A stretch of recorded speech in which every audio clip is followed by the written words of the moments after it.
Hi there, everybody. Welcome to Coffee Shop Thursday, and I'm gonna lean down and grab my nice cup of coffee. Gourmet Lutheran coffee, you bet. You know what I like to do on Coffee Shop Thursdays? I like us all sitting around here having our cup of coffee, right? Right, guys, gals. Yep. We have a good time, and it's usually the day I like to reflect on our gospel lesson that's coming up for Sunday and throw out a bunch of questions for you to start thinking about. Now, last week, what did we have?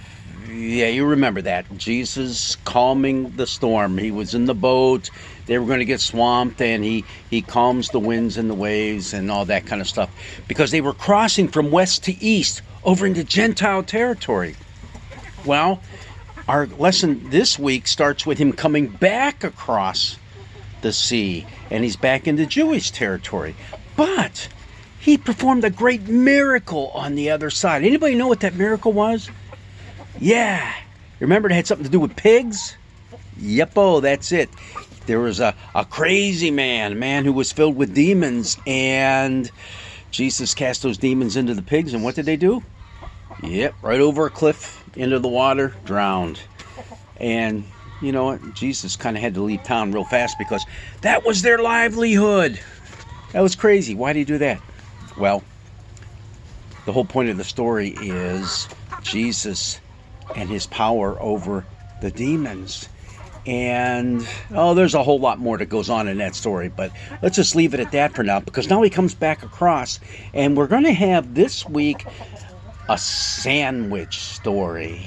Yep, he's going to have a piece of bread, then there's going to be some goodies on the inside, and then another piece of bread, meaning we have two miracle stories going on, but the one is split right in half, and another miracle story is inserted. The story is about, the two stories. One is about a Jewish synagogue authority. We're not really sure, but he's someone who's in authority on the Jewish side now, whose daughter is ill and is dying. And the other story is one about a woman who has, as they call it, a flow of blood, an issue of blood. She had some sort of bleeding problem. And, what do y'all think about those two stories? Anybody remember what goes on with them? Yeah, yep, the woman touches Jesus' robe and she's healed. Okay, we got that. What about the girl who's sick? Oh, yeah, she dies. That's right. She dies. And Jesus touches her, raises her up, and she comes back to life. A few questions I want to throw out. Think about this. How many years did the woman have this problem, this flow of blood, as they call it, the issue of blood? 12 years? Yep. How old was the little girl? 12 years? Does that mean anything? That coffee's good. All right.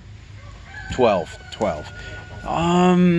In both instances, was there any touching involved? Yep. The woman touched Jesus, and Jesus touched the little girl. Is that interesting or what? Hey, how about the fact that what happened to Jesus when he came into contact with the woman, also when he came into contact with the little girl?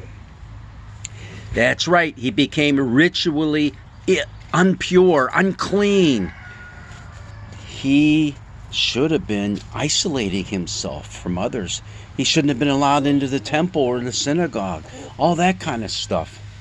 And how about the woman herself and the whole family of the little girl? They would have been banned, at least for a prescribed amount of time, from doing anything associated with the synagogues or the temple.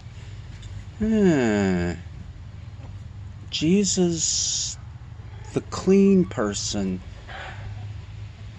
imbuing his cleanness into two people, making them whole again. You think that's more important than they giving Jesus their impurity? Yeah, something to think about. I wonder if there's any connection between what happened on the other side with the demons and the pigs and what happened on the so-called good side, where the Jewish people are the people of God. Any connections there? Think about that as well.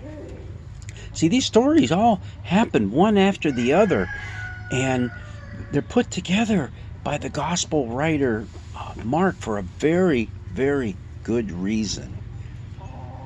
And what about how the whole story ends this week? When Jesus tells his disciples and those in the room, shh, don't say a word about this to anybody. Keep it quiet. What is that all about? Is it that messianic secret thing creeping up one more time? I think it kind of happens all through the Gospel of Mark. What is this secret keeping that Jesus wants those who witness his greatness? What's that all about? Hey, some very good things to be thinking about. Yeah, and see Mr. Rooster right there? He's telling us, keep all this in mind. And what can I say? He's got to get his 2 cents in too. So, blessings be with you on this Coffee Shop Thursday. And think about all those things because they are very important as we look at this Sunday of miracles. God's blessings be with you all.